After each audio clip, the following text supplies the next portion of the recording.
Welcome to the Ayurveda sphere. Heel pain जो कि बहुत ज़्यादा कॉमन कंडीशन है और बहुत सारे लोगों में ये देखने को मिलता है। इसको आयुर्वेद में वात कंटक कहते हैं। वात कंटक यानी कि वात दोष के प्रेडोमिनेंस के कारण ये जो कंडीशन है डेवलप होती है। इसे प्लांटर फैसाइटिस के साथ कोरिलेट किया गया है। इस सेशन में हम देखेंगे वात कंटक या प्लांटर फैसाइटिस क्या होता है, इसके क्या क्या साइन एंड सिम्टम्स हो सकते हैं और इसको हील करने के लिए क्या आयुर्वेद अप्रोच बताया गया है। तो ये एक तरह का पेनफुल कंडीशन है characterised by inflammation of the plantar fascia. Plantar fascia क्या होता है? A thick band of tissue connecting the heel bone to the toe. इसको प्लांटर फेशिया कहते हैं। फेशिया मतलब एक लेयर ऑफ मसल्स, एक लेयर ऑफ टिश्यू होता है जो कि इन्फ्लाम्ड हो जाता है। ये किसी भी कारण से इन्फ्लाम्ड हो सकता है, तो ये इन्फ्लामेशन के कारण ही प्लांटर फैसाइटिस होता है।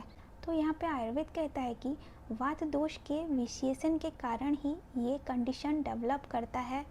आयुर्वेद के अकॉर्डिंग एक्चुअली बॉडी में कहीं भी पेन होता है तो वो वात दोष के कारण होता है। तो इसके कॉजेज़ क्या क्या हो सकते हैं?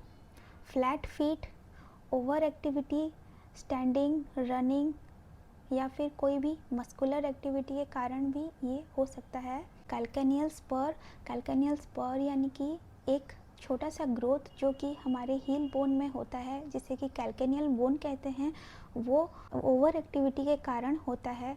जैसे रनिंग, डांसिंग या फिर कुछ टाइट शू वगैरह हम पहनते हैं तो उसके कारण भी ये हो सकता है। वेयरिंग हाई हील और इम्प्रॉपर फुटवेयर भी एक कारण हो सकता है। ओवरवेट भी एक कारण हो सकता है। Running, dancing specially on hard surface, ये भी इसके कारण हो सकते हैं। वीक मसल और मस्कुलर टियर और मस्कुलर इंजुरी भी एक कॉज हो सकता है, या फिर injury to the plantar fascia. तो सिम्टम्स क्या क्या हो सकते हैं? पेन, हील के एरिया में पेन होता है। पेन पर्टिकुलरली बढ़ जाता है जब हम कोई जगह पे बैठे रहते हैं या फिर स्टैंडिंग पोजीशन में कंटिन्यूस रहते हैं, या फिर हम बैठ के उठने की कोशिश करते हैं, कुछ काम करने की कोशिश करते हैं, तो इन सब केसेस में पेन बहुत ज़्यादा बढ़ जाता है। Pain is more severe during the first few step in the morning.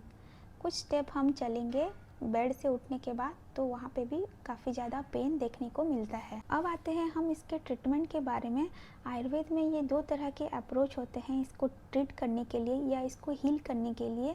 एक है पंचकर्मा और दूसरा है इसके मेडिकेशंस या फिर सामान्य चिकित्सा। Panchakarma procedure like विरेचन, Basti and रक्तमोक्षण भी इसमें किया जाता है। अगेन बहुत सारे जगह पे देखा गया है कि अग्निकर्म में भी इसे ट्रीट किया जाता है। नेक्स्ट आते हैं मेडिकेशन के ऊपर। मेडिकेशंस में हम इसमें बहुत सारे डिफरेंट गूगल्स प्रिपरेशन में से कुछ फ्यू पर्टिकुलर गूगल्स इसमें यूज कर सकते हैं, जैसे कि कैशोर गुगुल, पंचतिक्त, घृता गुगुल, गोक्षुरादि गुगुल। कषाय में हम यूज कर सकते हैं गुगुल तिक्त कषाय, रासना एरंडादि कषाय, महातिक्त कषाय। इस तरह के कषाय को हम इसमें यूज कर सकते हैं।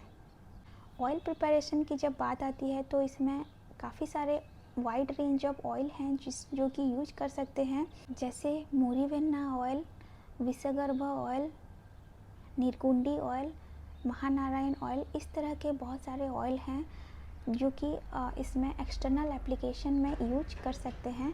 एंड में आपको मैं ये सजेशन दूंगी कि अगर इस टाइप का प्रॉब्लम आपको हो रहा है या फिर आपके सराउंडिंग में किसी को इस तरह का प्रॉब्लम है तो वो आयुर्वेदा फिजिशियन से ज़रूर कंसल्ट करें, क्योंकि इसके और भी बहुत सारे पर्सपेक्टिव होते हैं और दोष के अकॉर्डिंगली वो ट्रीटमेंट करते हैं।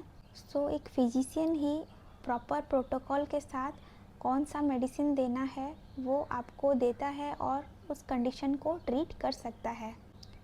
अगर आपके लिए ये वीडियो हेल्पफुल रही हो तो मुझे कमेंट्स में बताएं। धन्यवाद।